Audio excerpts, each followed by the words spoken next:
Rest. Rest is not just a luxury. It's a huge necessity. Yes, it's a huge necessity. And so many of us struggle to allow ourselves to rest.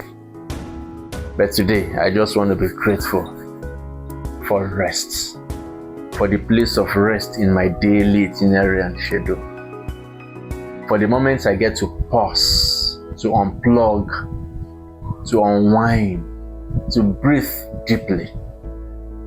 Whether it's a nap, whether it's a good night's sleep, whether it's a moment of quietness and solitude in the middle of a busy day, rest truly restores. Rest brings restoration. We were not made to hustle endlessly. No.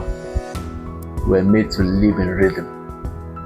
And rest is part of that rhythm. So, today I just want to be grateful for the opportunity to rest.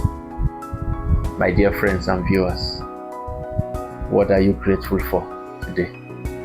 What is that one thing that inspires your gratitude for today? Please let me know in the comment section below. My name is Samson Abba. Please like, share, comment, and follow our social media handle being displayed on the screen. Thank you.